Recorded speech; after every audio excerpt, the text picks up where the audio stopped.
I'm Dom Nichols, and this is Ukraine the Latest. Today we bring you updates from the battlefront, hear more live from the UN, and analyse what's happening in Nagorno-Karabakh. Plus, David speaks to Joe Webster of the Atlantic Council about how China is helping Russia's war effort by sending ball bearings. Bravery takes you through the most unimaginable hardships to finally reward you with victory. We need a military strategy for Ukraine to gain a decisive advantage on the battlefield, to win the war. Nobody's going to break us. We're strong. We're Ukrainians. Every weekday, we sit down with leading journalists from the Telegraph's London newsroom and our teams reporting on the ground to bring you the latest news and analysis on the war in Ukraine. It's Wednesday, the 20th of September, 1 year and 208 days since the start of the full-scale invasion. And today, I'm joined by Assistant Comment Editor Francis Dearnley from the UN General Assembly in New York and Foreign Correspondent James Kilner. I started by giving the latest updates from the front lines. So in the last hour, there have been reports, unverified, but I've seen from a couple of sources that have been reliable in the past, but it is breaking news. Last hour, heavy explosions reported in Crimea, thought to be near the Belbek military air base, which is just to the north of Sevastopol. Now, there are reports that the Russian occupation authorities there have said that a number of drones were intercepted and that the images that are purported to go with this news is just grass burning. Doesn't seem exactly likely. We think the Kerch Bridge has been closed and the smoke screen that they've been using around the Kerch Bridge in the last few weeks has been deployed separately, but probably connected if this is all correct. We think there's maybe a missile attack or some other kind of attack on a base just outside Sevastopol, just to the northeast, just slightly to the east of the Belbek air base, which we think has targeted buildings belonging to Russia's Black Sea Fleet headquarters. So that's breaking at the moment. I can say no more because I can't verify that, but like I say, I've seen it on a couple of sources that have proved reliable in the past, but we'll obviously get more of that. I'll keep an eye out in the next hour, but probably more tomorrow. Elsewhere, though, in Ukraine, just a couple of quick updates because I want to get onto the meat of today with the boys. Ukraine's armed forces said earlier today that they had destroyed 17 out of 24 Russian Shahed 131 and 136 drones that were used in attacks overnight, although an oil refinery in the central Poltava region was hit. So this is about 200 k's southeast of Kyiv. This is according to regional governor Dmytro Lunin. Posting on Telegram, he said, "Tonight the Russians repeatedly attacked Poltava region. Our anti-aircraft defense worked well against enemy anti-aircraft missiles." Although that doesn't then obviously describe the extent of any damage to the refinery. So we'll keep an eye on that as well. Separately, but similarly, it looks like Ukraine has struck a fuel depot in a probable drone attack near the airport of Russia's Black Sea resort of Sochi. So images on social media from the scene show huge tanks, great fuel tanks on fire, big column of smoke rising above the city. And witnesses said that before the fire broke out, explosions were heard. That's important because these things have gone up in smoke before because of poor handling and what have you. But if you hear explosions beforehand, then it is almost likely and almost certainly an attack. No reports of casualties from either of those. And just finally, so yesterday's Ramstein meeting, the 15th meeting of the Ramstein Contact Group, the military support for Ukraine, if you like, started and hosted today or yesterday by US Secretary of Defense Lloyd Austin. He said that the supporters need to dig deep and provide more air defense systems. He said in order to help Ukraine block the increasing barrages of Russian missiles. There's an ongoing debate, as we know, as we've talked about in Congress, and whilst allies have said they're going to discuss how best to help Ukraine's counteroffensive over the winter months, they don't appear really any closer to any commitments on long-range missiles that Kyiv have been calling for. So Mr. Austin said, air defence is saving lives. I urge allies and partners to dig deep and donate whatever air defence munitions they can as Ukraine heads into another winter of war. Now, he said that the Allies have done a credible job of getting some air defences to the wall, but there's much more work to be done. And that's the message that we conveyed to our colleagues earlier today, as in yesterday at the Ramstein contact meeting. He said, I have every belief that they will go back and dig a bit deeper. So clear message there. You may remember when I interviewed John Kirby, National Security Council spokesman, last week, I said that the US have basically spent about 5% of their defence budget in their support for Ukraine, which is a huge amount of money, not an enormous amount of investment for the US in their annual budget. That metric, 5%-ish of your defence budget, is about the same as what UK has done.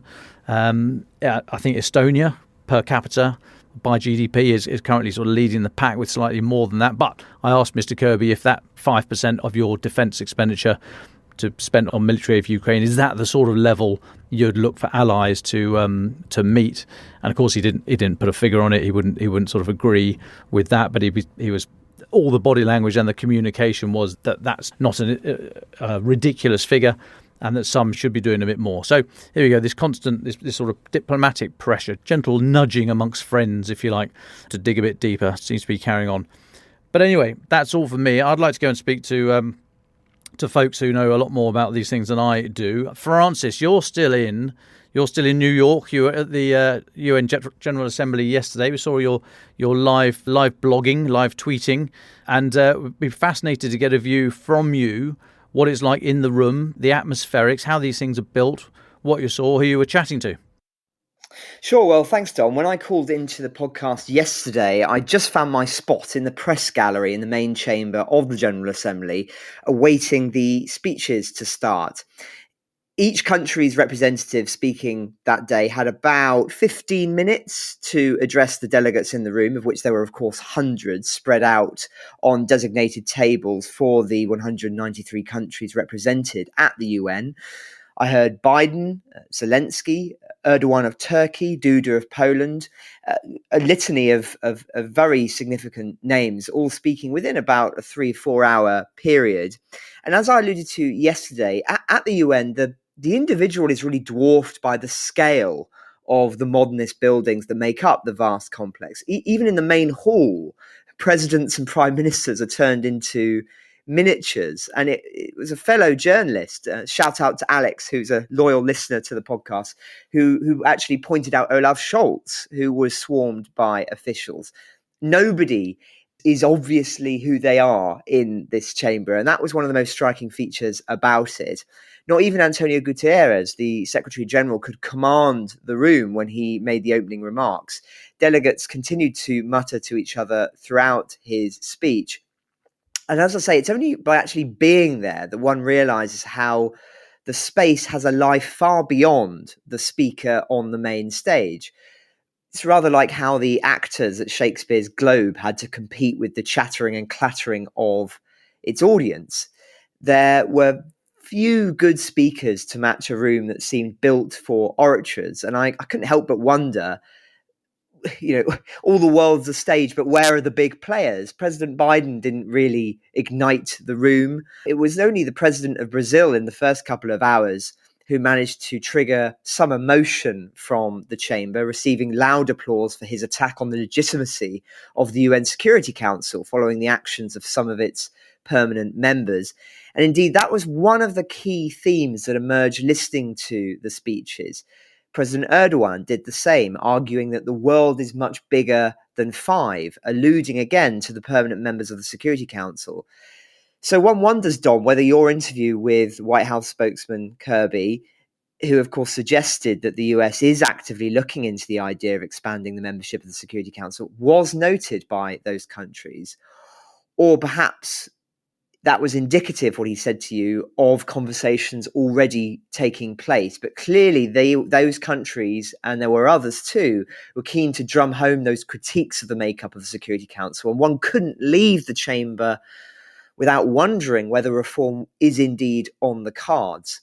Now, Zelensky's speech was easily the most eagerly awaited. He used his address to warn against shady dealings, his term, to end the Russian war against Ukraine.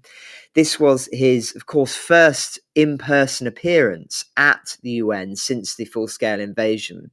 And he invited delegates who don't tolerate any aggression to join a peace summit before emphasizing, and I'll quote, "I'm aware of the attempts to make some shady dealings behind the scenes. Evil cannot be tolerated and trusted. Just ask Prigozhin." So, of course, what he means by that is that any deal struck with or made with Putin would be very easily ripped up within a matter of days, weeks, months, years, and thereby the only guarantee of security is a victory for Ukraine. He says, look, for the first time in modern history, we have a real chance to end the aggression on the terms of the nation which was attacked. He also spoke about the issue of children very passionately, and I couldn't help but think it was ironic that a country whose president would have spoken to only an empty chamber, really, only a handful of years ago. Very few leaders are treated with the audience here that they think they deserve. Was not only the General Assembly's most anticipated speaker, even President Biden in his own country, despite Biden making reference to Ukraine, but he was also the most passionate articulator, really, of the values the UN purports to defend. And whilst presidents quite often speak to rows of empty chairs, that wasn't true in Zelensky's case. There is that still star quality very much in evidence.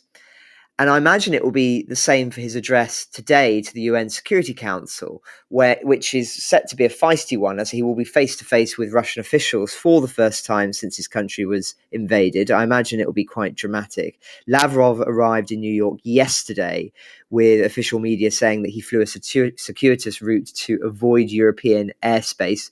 Read that into that what you will. And I think, again, it will be revealing as to what the mood in the chamber is with regard to Ukraine at the moment and the emphasis put on it. Of course, not all countries in the permanent who are permanent members of the UN Security Council are necessarily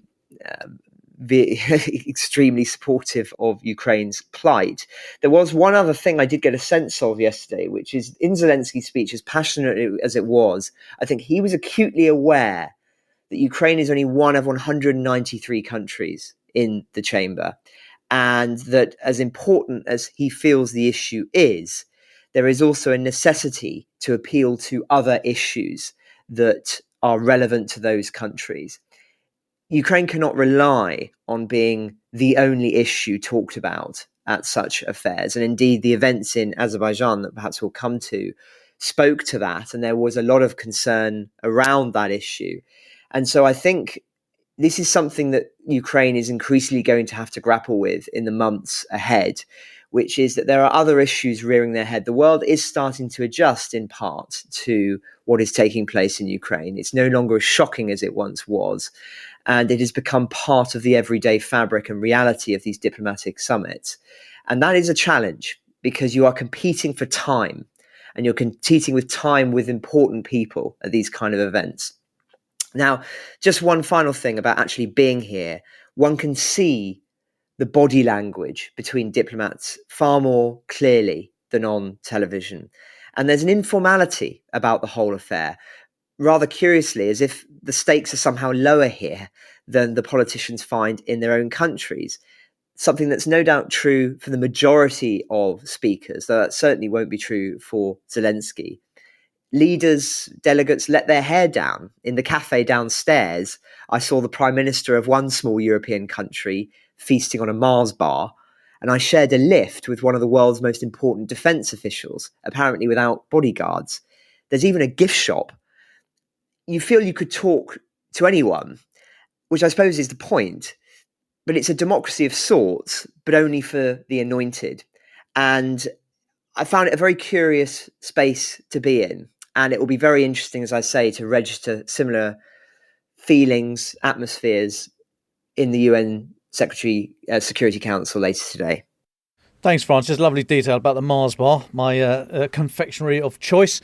Before we move to the important news from Nagorno-Karabakh and speak to James, I would be keen, Francis, to hear from you. You've been around politics, I mean, really close inside politics, much more than I have. You've worked with parliamentarians, and you know that to get political change, it doesn't just happen. It needs a broad consensus that this idea, this thing needs to happen. You need a window of opportunity and you need a champion to push it through. And it takes great personal and political effort to do that. So, I mean, are you witnessing those things there? This discussion about reform for the UN Security Council, either making it bigger or challenging the idea of the veto or any of that, but shaking the snow dome about it. Do you, of those three sort of legs of that stool for political change, how do you rate this moment and in particular for UN Security Council reform? I think this is a very significant moment. If you think about the shocks of the events of last year, it was too quick after the event to really see and critique the UN, I think, from the perspective of insiders. Whereas now, it's obviously we've had a year since the last meeting. And I think there is more of a sense of the failures or the errors that have been made that reached the point that we're at. And so I think as a consequence of that, there are now conversations that would have been deemed unspeakable a year or more ago that are now, as I say, openly being discussed in the main chamber. So again, I allude to this talk about the makeup of the UN Security Council. That would have been considered a no-go area. And the fact that these countries' leaders feel willing to speak about that is very, very important publicly, because no doubt this has been a conversation going on behind closed doors for a very long time. But publicly, it's a very different thing, because it effectively means that you've been given the green light to talk about it. And in doing so, that means that you know that you're not at risk of upsetting too much people who you can't afford to upset in those conversations. So I think it's indicative, Dom, of the fact that these conversations are taking place. But I would emphasize to your question that a lot of these, the really important conversations are taking place behind the scenes. You know, there are numerous spill out areas, rooms that are off the chamber. And this is where countries' important officials will be meeting. And that's where the real business is done. And I think, as we talked about in the podcast in the past, there are a lot of critiques made of the UN as an institution, and arguably rightly so. And there's conversations about countries being removed, say, from the UN Security Council, or maybe even removed from the UN entirely. Now, there's merit in both of those arguments. But from the UN's perspective, what one can see is that at the very least, you have the guarantee that these people, these delegates, these important leaders are in the room and able to be confronted. And so, you know, also the world's media there and are able to ask quite challenging and difficult questions to important officials. And so, as I said before, it's as if the medium is the message, regardless of what detail and what actual practical change is achieved at the UN.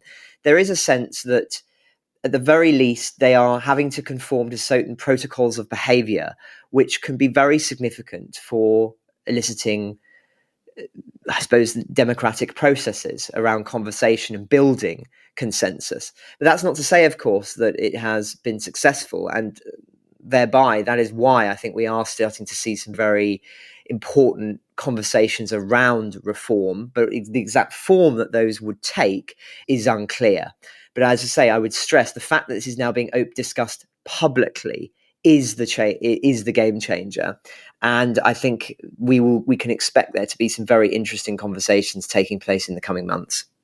Sure can. Now, before I let you go, you've been chatting, I understand, to Hikmet Haziev, the foreign policy advisor to the president of Azerbaijan. What can you tell us there? And then we'll go to James to get the full int. Yes, well, I won't try and cover all of the complexities of this story because this is very much James's beat. But yes, I did speak to him yesterday, and it was an interesting conversation. He gave me sort of 20, 25 minutes, which is a very, very long time for somebody who's fielding questions from the world's press. Obviously, very much Azerbaijan is in the news yesterday. I put it to him what he would say to those countries who feel that this is an invasion of territory that is contested in the same way that Russia invaded what it viewed to be contested territory in Ukraine. We obviously know that that was not the case, that that this was not contested territory as far as international law was concerned. This was Ukrainian territory, but nonetheless, this is what some countries say.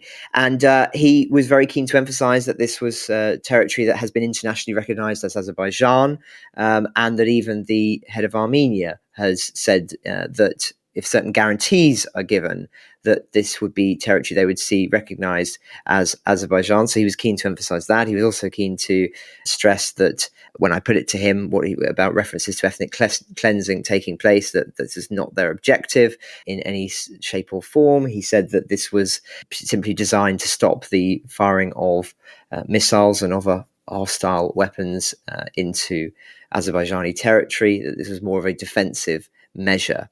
But he did admit, and I put it to him very strongly, that this is a very major act to be involved with, and that civilians will die. And he said, yes, there will be collateral damage as a result of what they're doing, and they are aware of that. But they said that they were trying to behave in a way that conformed to very strict protocols.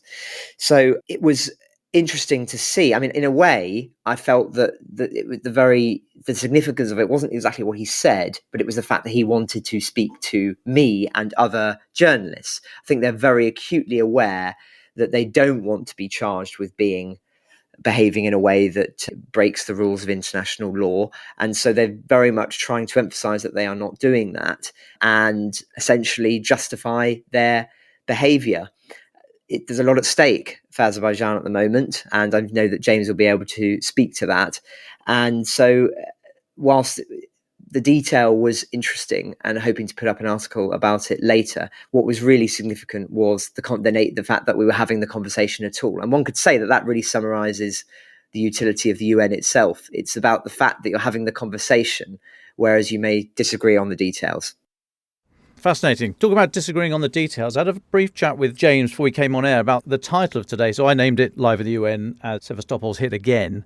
And James said, well, surely the news of the Kremlin win from Nagorno-Karabakh is a bigger story. And I said, well, I haven't seen it like that. I haven't seen it characterised like that. I'm not aware of that. So James, delighted to have you back with us today. Can you bring us up to speed with what is going on in Nagorno-Karabakh, what's at stake, and why you do characterise it there as a potential Kremlin win? Hi, Dom. Yeah. Well, of course, I'm just the super sub, so I defer to you and your judgment on the title 100%. The news around Nagorno-Karabakh and the Azerbaijani attack yesterday, which started yesterday, on ethnic Armenian forces, we still control part of this contested region between Armenia and Azerbaijan, mountainous contested region, etc. Is really important for people interested in the war in Ukraine and interested in what's going on in the Kremlin to look at and consider in its fullest.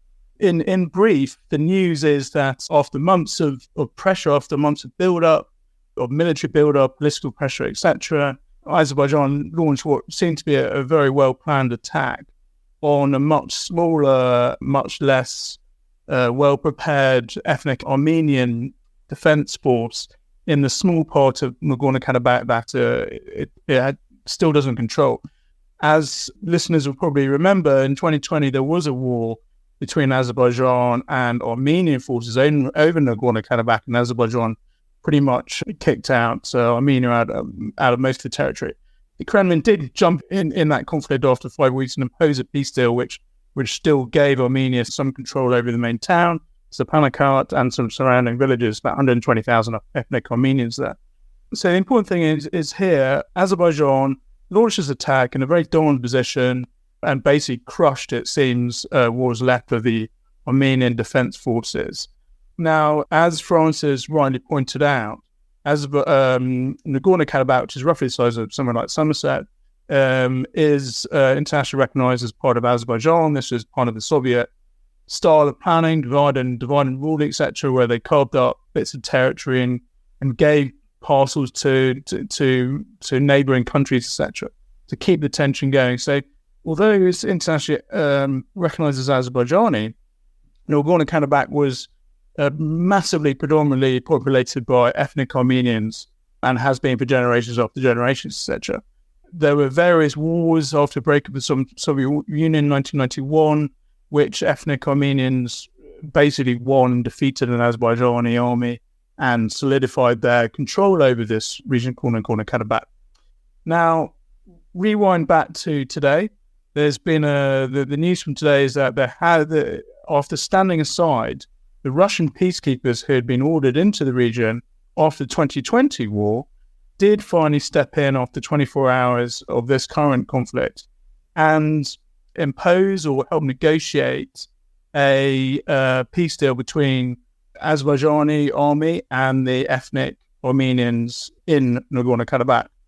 And under the terms of the peace deal, the ethnic Armenians will have to disarm fully, disband their army, that sort of thing, and basically submit to full Azerbaijani rule.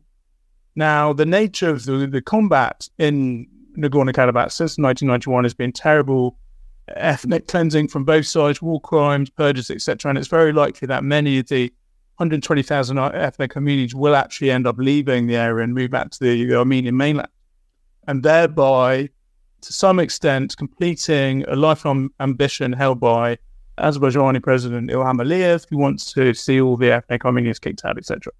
Now, when I was talking to Dom before this podcast, and I was talking about this being a Kremlin win, this takes a bit of unpicking, but again, the regular listeners to this podcast will be familiar with me coming on to this show and talking to them about Armenia and how it is beginning to break away from the Kremlin orbit. In 2020, it was the Kremlin which eventually stepped in to defend Armenian, to some extent, sovereignty over parts of Nagorno-Karabakh from Azerbaijan. It took them 5 weeks to step in. They did step in the end. The Kremlin also keeps one of its biggest overseas bases in Armenia, about 2,000 soldiers outside the second city of Gyumri, this sort of thing. And the Kremlin has generally been a traditional ally of Armenia. Now, the problem is this year, Armenia, led by Nikol Pashinyan, a revolutionary leader who won power in 2018 in a peaceful revolution in Armenia, has been increasingly and very vocally opposing standing up to the Kremlin. He said that the Kremlin has failed to protect its Armenian sovereignty properly from increasing sort of skirmishes by Azerbaijani forces. He's pulled out of joint exercises. The Armenian parliament's threatened to become part of the International Criminal Court, which we'll remember has an arrest warrant out for Vladimir Putin. Only last week or 10 days ago, he sent his wife to, this is Nikol Pashinyan, the Armenian Prime Minister, sent his wife to Kiev on a humanitarian aid mission.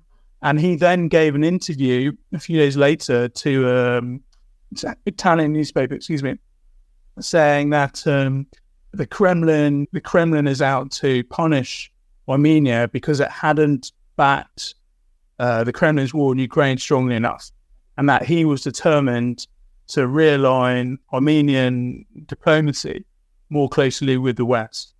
As we know, Vladimir Putin takes this sort of thing very personally. He hates former Soviet states trying to move away from his and the Kremlin's influence. And it seems to myself and to various analysts I've spoken to that there may have been certain support from the Kremlin around the timing and the impact and the outcome of this Azerbaijani attack on ethnic Armenian forces left in Nagorno-Karabakh. Certainly, one of the telegrams that we think is linked strongly to Russian security forces has been briefing one of the most heavily on what's been going on inside Nagorno-Karabakh. Dmitry Peskov, the Kremlin press secretary, has even made a statement saying that what Azerbaijani forces have been doing is perfectly legitimate, etc., etc. Russian peacekeepers stood aside while Azerbaijan imposed its will on ethnic Armenian forces in Nagorno-Karabakh. Now we have protests going on in Yerevan calling for Nikol Pashinyan's resignation. He is looking very, very shaky. His popularity is completely nosedived, and he may not survive. Let's see. Essentially, what this is increasingly looking like, to some degree anyway, of course there is the Azerbaijani territorial win, And of course, there's a humanitarian crisis, which is now going to have to be dealt with. But it's also looking like possibly a Kremlin warning to other former Soviet states which may be considering aligning themselves more closely to the West and the US. Armenia and Nikol Pashinyan went and did this, or tried to do this very publicly. There are currently American soldiers in Armenia on a military exercise with the Armenian army. This would have been unacceptable to Putin, and it seems like, yet again, the Kremlin has managed to plot and manipulate a comeuppance for what it sees as a vassal state, which is stepping out of line. That is fascinating. So let me try and get this straight. So you reckon that the, the circa 2,000 Russian quote-unquote peacekeepers in the region, they would ordinarily have taken some kind of action to support Armenia? Would that have been, is that the model we've seen in the past? And you're suggesting that this time they did not? And are there other capabilities, air defence, for example, or intelligence, satellite, God knows what, that Russia could have and has done in the past offered to Armenia that was withheld this time deliberately because of Pashinyan's vocal, if not support, then critique of the war? Possibly to some extent. The Armenian position was already very weak. They had ceded so much territory, and Azerbaijan had taken control of the only road which links the areas of Nagorno-Karabakh, which was still held by ethnic Armenians, to mainland Armenia. And Nikol Pashinyan was already in such a sort of compromised position that he had to say yesterday that the National Armenian Army was not involved in any Nagorno-Karabakh fighting and was not going to get involved. So he had to sort of abandon the ethnic Armenians anyway. But the point is, the Kremlin knows how to pressure leaders of former Soviet states which try and step out of line. And it knows that Nagorno-Karabakh for Armenia is a very, very emotive issue. And Pashinyan had already lost a lot of popularity in 2020. He was blamed for losing the war there. And now with this second sort of military disaster or sovereignty disaster or sort of a disaster to Armenia's pride, it may be too much for most ordinary Armenians to bear. And they will be blaming Pashinyan again. Now, the issue about the Russian peacekeepers is complicated. They were imposed after 2020, and they are meant to stop attacks, between Azerbaijani and ethnic Armenian fighters, etc. But they seem to have intervened on very few occasions. We do know they can intervene. They have the sort of capacity. But, for example, they just overlooked and watched as Azerbaijani first environmental protesters in December last year, and then the Azerbaijani military blocked this sort of very important road between mainland Armenia and Stepanakert. It's fairly inconceivable that the Kremlin wouldn't have known that Azerbaijan was planning this attack. Azerbaijan says, by the way, that this was an anti-terrorist operation, which was triggered by an increasing number of attacks on its civilians and soldiers in the region. But it's very difficult to sort of conceive that Kremlin wouldn't have known about this and wouldn't have been able to pressure Aliyev in any which way it fancied. If it really wanted to stop this, it probably could have done. But it looks to many of us that the Kremlin didn't want to stop it and possibly may have wanted to encourage it because Putin and the Kremlin may have realized what problems it would pose Pashinyan, and he tried to step out of line. This comes 24 hours after Joe Biden met with 4 of the 5 Central Asian leaders in New York for a roundtable meeting. There are lots of, increasingly intense dialogue between the West and Central Asia, former Soviet Central Asia. The Kremlin had expected former Soviet Central Asian states to get fully behind its invasion in Ukraine. It's been disappointed they haven't. So there's 2 wins here for the Kremlin. It's potentially punished Pashinyan for stepping out of line, and it's sent a very hardcore message to other former Soviet states in Central Asia, etc., to get into line. James, when I was speaking to the Azerbaijanis yesterday, I put it to them about the timing of this and whether that was deliberately timed with the UN Security Council meeting. Just want to hear your perspective on that, whether you think it was deliberate or whether you think that this is just something that was boiling up and just boiled over and spilled over at the wrong time. I'm not sure it would have been timed deliberately for the UN meeting. I'm not sure. I'm not a UN. I'm not sort of plugged into that scene. I'm not sure how it would have benefited them the Azerbaijanis to have it going on while the UN was meeting, perhaps to be able to explain it to journalists like yourself, etc. I think its timing's more.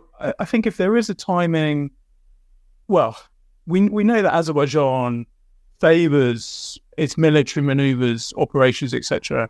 around this time of the year. The 2020 war was launched at a similar time. There was a large sort of scale skirmish attack last summer where about 300 soldiers were killed, roughly the same sort of time. So you know it does have form here.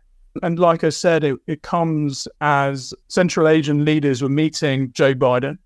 So from the Kremlin's point of view, the time is important. And American soldiers are in Armenia having a military exercise. So again, the timing could be linked with that. We have seen like an intolerable amount of pressure building up. And I wrote a story about this last week about Azerbaijani military flights to Israel, where it has a military alliance with Israel. That when those start happening, that generally means there's an operation being planned by Azerbaijan. We've seen Azerbaijani military convoys dubbed, as I call them, war markings, these sort of letter insignias that the Russians used before they invaded Ukraine. So it's clear that something is building up. And it's clearly on the Azerbaijani terms. And now we have this Russia-imposed peace deal, which suddenly just snapped into place. It's been an incredibly slick operation. And I think it would probably have been a coordinated plan to some degree. Great, thanks, James. Need to start wrapping up now. Can I go to you guys for final thoughts? Francis first, please. Well, sure. Just briefly, Dom, I'm interviewing the president of Malawi later, and we'll be discussing the grain deal and other issues. I'm very keen to speak to him because I think the African perspective in all of this, the consequences of the war, the geopolitical shifts taking place at the UN, their role is pivotal.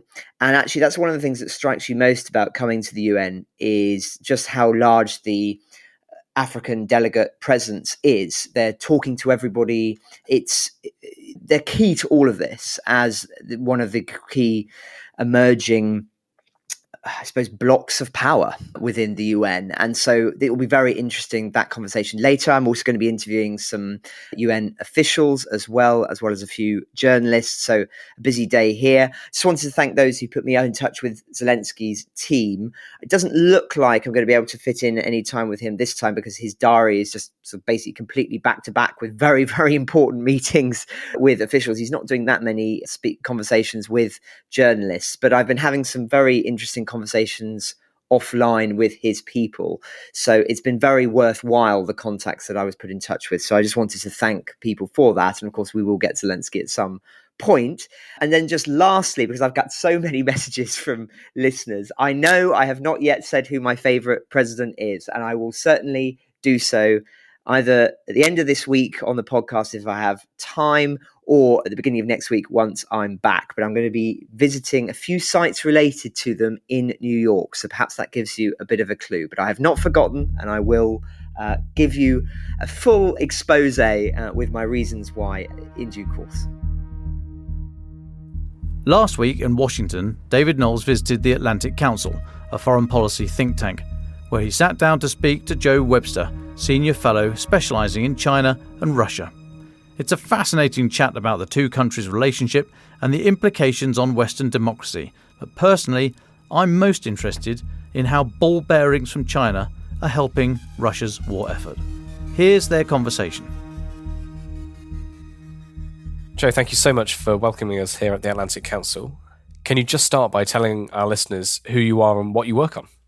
Yes, thank you, David. Thanks so much for being here with me today. It's wonderful to talk with you about these issues. So I'm a senior fellow at the Atlantic Council at our Global Energy Center. I work on Chinese energy issues as well as offshore wind and hydrogen, or sort of my main bag when it comes to energy issues. And then parallel to that, I also read a publication called the China-Russia Report. Just what I'm seeing in terms of Chinese-Russian trade, as well as the broader political relationship between the two autocracies. Well, let's dive straight in, but let's not start in China or Russia. Let's start in Kyrgyzstan. You've found some fascinating new data on imports from China. Can you tell us what you found? Yes, absolutely. So you hear a lot of discussion about cutouts where Chinese exports are not necessarily going directly to Russia, but they're being shipped through intermediate countries, such as Turkey, such as Central Asia, such as Belarus. And one of the more interesting patterns of trade we see is actually regarding Kyrgyzstan. So Kyrgyzstan is obviously a Central Asian country, has historically close ties with Russia, a lot of Russian speakers there, also borders China as well. And something which I find fascinating is Chinese exports of ball bearings to Kyrgyzstan are up about 2,550% from 2021 levels. And ball bearings are important because they're used to separate two bearing rings, reducing friction, supporting loads. While I'm not an engineer, I do know that they're useful for both rail cars as well as tanks, military tanks. And so this has been, there's possible that there's some sort of reason in Kyrgyzstan's domestic market why ball bearing imports from China are up so dramatically. What's more likely the case, however, is that these imports from China are then just passed on to Russia, and Russia's using these ball bearings to help produce tanks, to help produce rail cars. And in the Russian market, ball bearings have been a key constraint for Russian tank production. So Russia has traditionally imported ball bearings from Western countries. Chinese-made ball bearings are not as high quality as they are from Western countries, but at the same time, they can, to some degree, replace Western ball bearings. And so even though there's not a direct trade necessarily there is direct trade from China to Russia of these ball bearings, but it's also likely the case that Central Asia is also playing a role in helping to facilitate Sino-Russian trade, and specifically Chinese exports to Russia indirectly. What do you think that shows us about relations between China and Russia? I think it's, for us in the West, it's often quite difficult to understand how the two regimes relate to each other and the degree of support towards Russia and its invasion of Ukraine from China. Could you sort of expand on that? Yes, absolutely. So you're not alone in it's very difficult to understand both these regimes and their relationship with each other because these are two autocracies. They're not very transparent. And that's the case here as well. So we see, it does seem, however, that China is very sensitive to how it is perceived in Europe, in part because Europe is such an important economic as well as technological partner for China. And so China has been, throughout Beijing, the Chinese government has been supporting the Russian invasion in various ways. There's been informational support. There's also been economic support, one could argue, even before the conflict started itself to the present day. But also China is also mindful, the Chinese government is also mindful of its presence in Europe, how it is perceived in Europe. And so they're attempting in some ways they're attempting in some ways manage the optics of this trade with Russia. So that's why you do see a lot of substantial direct trade between China and Russia, but you also see a lot of indirect trade. So for instance, Chinese exports to Russia are likely to breach $200 billion this year. Year-to-date Chinese exports to Russia are up 77% from 2021 levels. That being said, there's also a lot of trade with Central Asia, with Belarus, with the Caucasus is also up substantially as well. And that's in part because, for a variety of reasons, sometimes to get around sanctions, but also arguably to mitigate the impact of Sino-Russia trade in Europe, you do see a lot of trade directed through third countries. So some goods that might be shipped to, say, Belarus from China, they enter Russia and then they disappear. They never actually reach Belarus. And so even though on paper this might count as an export to Belarus, in fact, it's going to be used in the Russian economy and either directly or indirectly support the Russian war effort. So there's a lot that China's doing indirectly as well as directly to facilitate the invasion. How important, in your view, is this Chinese support strategically for Russia? Is it absolutely crucial, or is it just something we need to keep an eye on? Yes, so I would argue it's been very impactful, and not necessarily in ways that have. So there's different levels to the support. So economically, Chinese exports to Russia are very significant in the short term. So they're helping to limit inflation. They're helping to preserve both popular as well as elite support for the war. But there's also been a number of exports from China to Russia, which have had, I would argue, a very material impact on the war. So for instance, one piece of equipment that's been very useful for Russia is excavators. So excavators are used to dig dirt out of the ground. And exports from China to Russia of excavators started surging in August as well as September and October of 2022. And so that's significant because these excavators, they're used to dig trenches, they're used to dig dirt out of the ground. That's around the same time that Russian forces were on the back foot. They were being pushed back from Kharkiv, from other areas of Ukraine by Ukrainian forces. And so it was very useful to them to dig trenches and to just in place more defensive structures. So these excavator exports to China in some cases did end up on the battlefield. And that was very important for Russian forces. So yeah, there's other areas where Chinese trade, whether or not that's directed from Beijing is another question. But there's all sorts of these different specific products which have had a huge impact on the battlefield. So I mentioned the Surovikin line was enabled by Chinese exports of excavators. Front-end shovel loaders have also been very impactful for the war. But if you look at other categories such as, say, diesel and semi-diesel trucks, that is just astonishing to see the level of Chinese exports pre and post invasion. So if you look at Chinese exports of semi-diesel and diesel trucks, that's up over 4,700% from 2022 levels. That's on the year-to-date basis. But that obviously will have a major impact on the battlefield, either directly because you're able to ship goods more easily, as well as on the overall Russian economy, which is able to still ship goods from place to place and suffer from less inflation due to these truck exports. So China has had absolutely a important economic role. And that economic support has also translated, I would argue, on the battlefield as well, which has had a major impact. There's also obviously been a political support from China to Russia, which has been very important in the global south. At the UN, China has often voted with Russia, or at least not opposed Russia. And that's allowed, in a lot of cases, that's helped foster less opposition to Russia at the macro level. So I would argue there's been a lot of support for Moscow from Beijing. You said something really interesting there about not necessarily knowing whether some of this support is directed from Beijing. What do you mean by that? Yes. So to some degree, Chinese companies are ultimately answerable to the state. At the same time, a lot of these companies are, to some degree, private entities who attempt to, secure profits however they can. And there are often profitable opportunities by trading with Russia or by trading with Russian intermediaries in third countries. And so it's difficult to determine to what degree these Chinese companies are acting independently from Beijing or at Beijing's direction, or at some combination thereof. I would say this, however, if Beijing opposed trade with Russia, Chinese companies, if they sent a message that trade with Russia was not okay, that they would be penalized for trading with Russia, Russian companies would cease to trade with, or Chinese companies would cease to export to Russia. So it's clear to me, even if Beijing is not directing this trade, it's doing nothing to stop it. Could you put this in some historical perspective? The current sort of relationship between China and Russia in the past 2 years, obviously, if you look back the last 50 years, it looked very, very different. So how has their relationship and their closeness sort of evolved over the years? And is what we're seeing now, do we see them now coming much closer together or not? If we could just put this in some historical perspective, I think it'd be fascinating. That's a good question. So in terms of in modern day, in contemporary China-Russia relations, they're at what they would term unprecedentedly high levels. So they are, from Moscow's perspective and Beijing's perspective, their relationship is very useful instrumentally to each other. They're able to oppose the West. They're able to, in a lot of ways, achieve certain geopolitical objectives with each other. For Putin, Beijing's support is important domestically as well. So there's a lot of benefits that both Beijing and Moscow receive from this relationship. And, in terms of the historical perspective, we could get into debates about whether it is actually at its highest level today versus, say, the early 1950s or late 1940s between the CCP and the then Soviet Union. But I think it's very fair to say that the political relationship between the two autocracies is very strong today. And that was not always the case. Obviously, there was a Sino-Soviet split during the Cold War. The two sides almost came into conflict at various points in the Cold War. Actually, U.S. forces were interacting with the People's Liberation Army, which is the Chinese military. They were actually helping the Chinese military monitor the Soviets during the Cold War. So it's been even though Russia-China relations are in a very good place politically today, that was not the case, certainly 40, 50 years ago.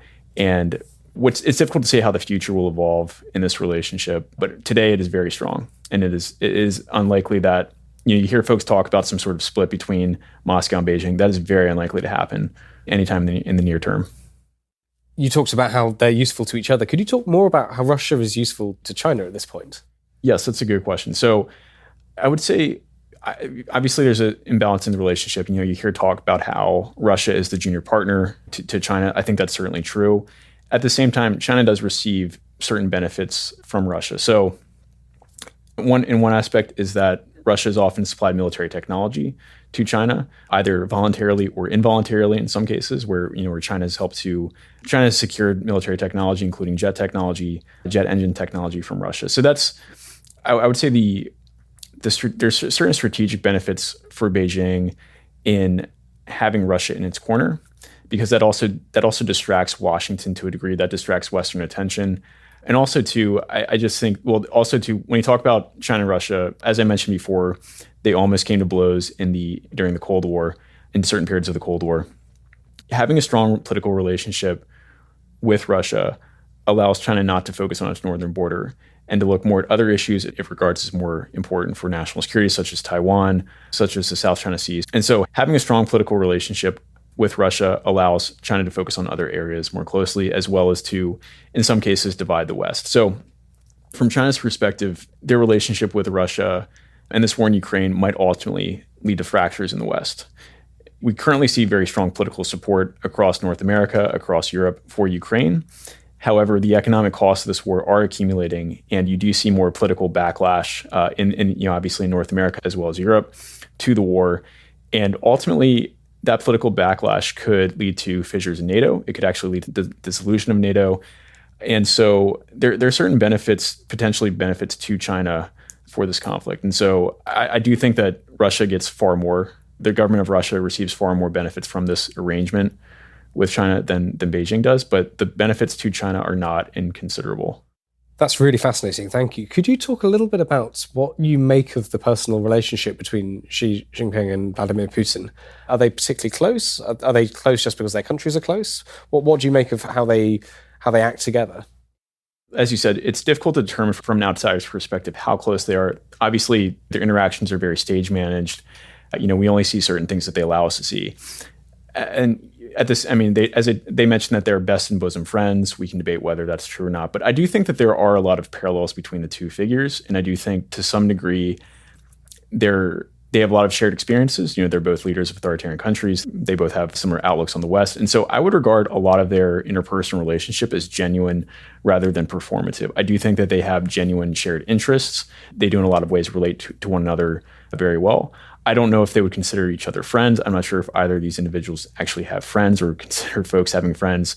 But that being said, I think there certainly is potentially some bonhomie there. I have heard, I think this was Dennis Wilder of Georgetown, a former CIA analyst, mentioned that Xi Jinping has called Vladimir Putin his friend.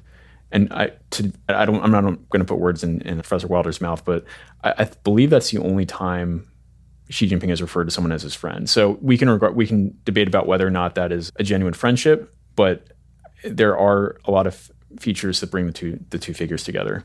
Going back in time before the start of the full-scale invasion, there was some speculation that Vladimir Putin had given Xi Jinping a bit of a heads up on what was coming. I don't necessarily want to ask you whether that's true or not. I don't think we do know that. But what do you think about how the invasion has gone? It was supposed to be very, very quickly. It's not. It's still going on. It looks like it's going to continue for a very long time. How has the failure of Russian forces in Ukraine gone over in China? What do you think they've now reevaluated their allies? Yeah. So in terms of did Xi Jinping get a tip off from Vladimir Putin? Obviously, we don't know. As outsiders, we don't know what they talked about and when. That being said, I think there's very strong evidence the Russian military sent signals to Chinese forces that the invasion would not happen before the Olympics took place, or not until the Olympics concluded. So in mid-January, Russia and Belarus announced that they would have these combined military this is January of 2022. So they announced that they would have these combined military exercises called Allied Resolve in February of 2022. And they said that the exercise would take place from February 10th through February 20th. That date is very significant because that's when the Beijing Olympics were supposed to conclude. And so I don't think this is a stretch to assume this either. That seemed to be a signal from the Russian military that the invasion would not proceed until after the Olympics were concluded. We don't know what Xi Jinping discussed with Vladimir Putin when they met in Beijing. But that being said, I think you'd have to you'd have to take a great leap of faith as a Chinese analyst not to see the Russian military buildup on these borders prior to the invasion. And then, yes, after the invasion. So I think there's very strong evidence that China was aware, or should have been aware at least, that the invasion was going to take place.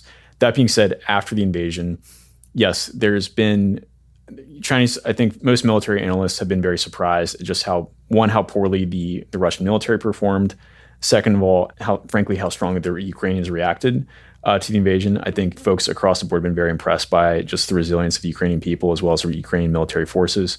And so I think there has been a reassessment in China about the usefulness of Russia to some degree, because if the Russian military, whether it's in terms of, we'll call it hardware, where the military forces are just not well trained, or in terms of software where the equipment is actually failing, in either event, it's just not, the Russian military is not as impressive as it was to analysts in January of 2022. So yes, I think this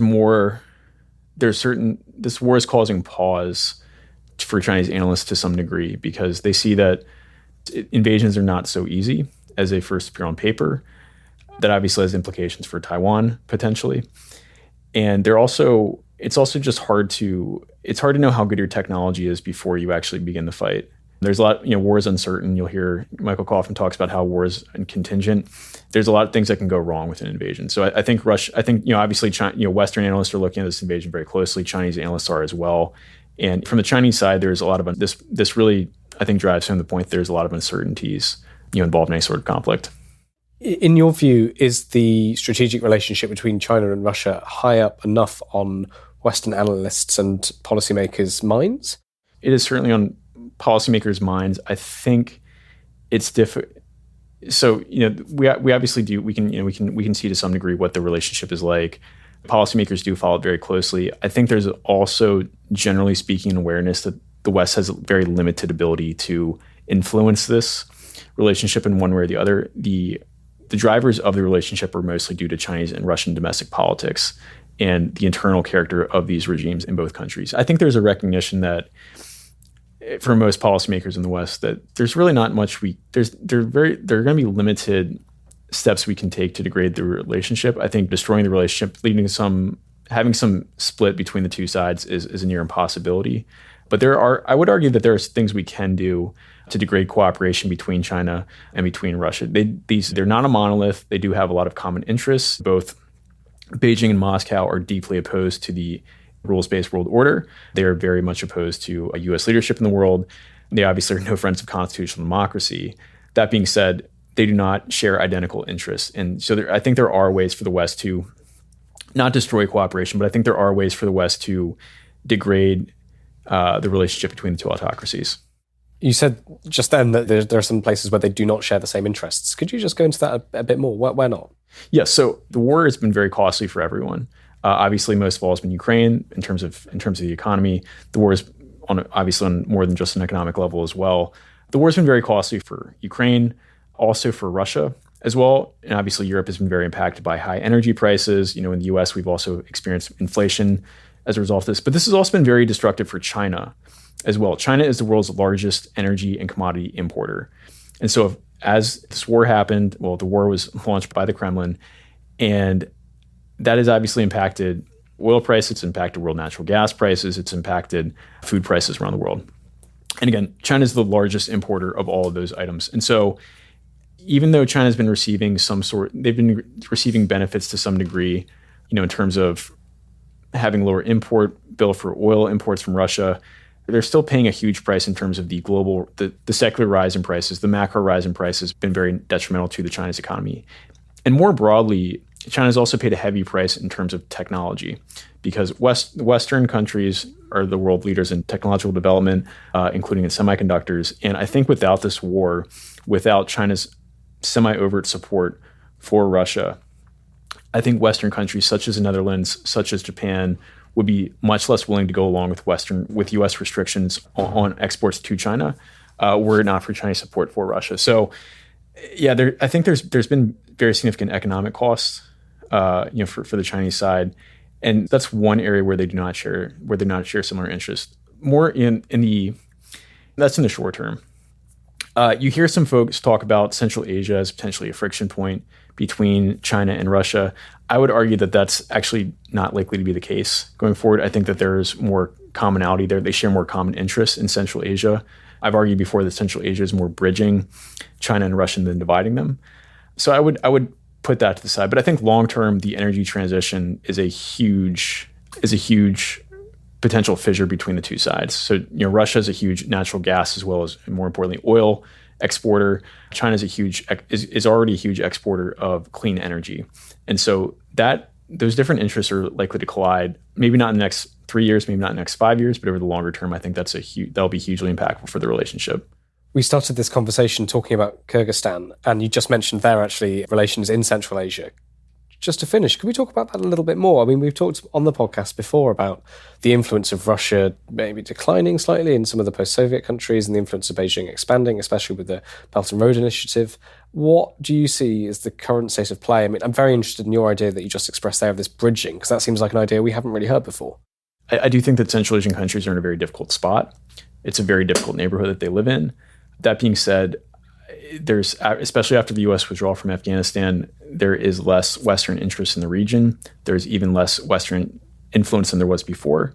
And so that, in some ways, has left a vacuum which China and Russia have filled. And I would argue that as someone who thinks that we should have withdrawn from Afghanistan, it's an undeniable fact that Western influence is not as strong as it was before the invasion. You hear this old saw when folks talk about Central Asia in the context of China-Russia relations, that China brings the money, Russia brings the guns. That has been true to some extent in the past. It is also true to some extent now. Russian is obviously spoken throughout Central Asia, and the militaries in Central Asia also speak Russian. They find it easier to work in Russian and with Russian forces, but that's changing to some degree. China has an increasingly large footprint on the ground in Tajikistan, being a notable example. So you do see more of a Chinese security presence in Central Asia. And obviously China's economic influence has grown even larger because of the war. In Central Asia, the war has really impacted Russia's economy, maybe not as much as we thought it would in, say, February of 2022, but Russia's economy is not doing very well. The Chinese economy is not doing well itself, but Chinese exports to Central Asia, the Chinese economic footprint in Central Asia is growing very rapidly. And so you will likely see this trend, which is just a trend for the past decade, if not longer, about China's economic influence growing, Russia's receding relatively. You will likely see that continue to happen going forward. But at the same time, Central Asia is not a primary theater for either country. It's a secondary priority for Russia, and I would argue it's a tertiary priority for China. So even though they might have slightly different regional interests, for instance, China wants natural gas from Turkmenistan. They want this Central Asia to China pipeline, Line D, to go to China. That would impact Russian natural gas exports to some degree. There's some competition in terms of energy exports between Central Asia and Russia. But that being said, these are not the highest priority. This theater is not the highest priority for either capital. And so I think they're likely to manage their disagreements in the region because, again, the relationship between Beijing and Moscow is much more important than the interests either country has in Central Asia. So that's my long-winded way of saying it. I think that they're likely to, we're likely to see this sort of quasi-cooperation between the two sides. There will be some sort of disagreements under the rug, but I think they're very likely to manage it because of the overall importance of their bilateral relationship. Joe, is there anything we haven't spoken about that you think is important to mention, or anything you kind of wish I would have asked? I would just say, something I hear it's in wishcasting in some ways, is that folks wish there was some magic bullet to degrade cooperation between Beijing and Moscow. I would argue that's not going to be the case. These two capitals, they share a lot of common interests. Obviously, the regimes in both countries share certain outlooks, and that's not going to change anytime soon. So there is a lot of commonality of interest between the two sides. Breaking these two sides is, breaking the relationship between these two autocracies is not going to be easy. It's not going to happen anytime in the near term. And I would argue it's not worth trying and certainly in any way that would compromise the U.S.'s ability to work with allies, because allies at the end of the day is the most important. It's arguably the U.S.'s greatest, I would argue, the greatest advantage we have in the international system. It's also obviously important to work with fellow constitutional democracies. And so I would just push back against anyone who argues we should abandon Ukraine for Russia. I think that would be a terrible trade to make. Thanks so much for your time. That was really fascinating. Yeah, thanks so much. Ukraine the Latest is an original podcast from The Telegraph. To stay on top of all our Ukraine news, analysis and dispatches from the ground, subscribe to The Telegraph. You can get your first 3 months for just £1 at www.telegraph.co.uk/Ukraine the Latest. Or sign up to Dispatches, our Ukraine newsletter, which brings stories from our award-winning foreign correspondents straight to your inbox. We also have a Ukraine live blog on our website, where you can follow updates as they come in throughout the day, including insights from regular contributors to this podcast. You can listen to this conversation live at 1 p.m. London time each weekday on Twitter Spaces. Follow The Telegraph on Twitter so that you don't miss it. To our listeners on YouTube, please note that due to issues beyond our control, there is sometimes a delay between broadcast and upload. So if you want to hear Ukraine the Latest as soon as it's released, do refer to podcast apps. If you enjoyed this podcast, please consider following Ukraine the Latest on your preferred podcast app. And if you have a moment, leave a review, as it helps others find the show. You can also get in touch directly to ask questions or give comments by emailing ukrainepod@telegraph.co.uk. We do read every message. You can also contact us directly on Twitter. You can find our Twitter handles in the description for this episode. Ukraine the Latest was today produced by Giles Gear and Elliot Lampitt. Executive producers are David Knowles and Louisa Wells.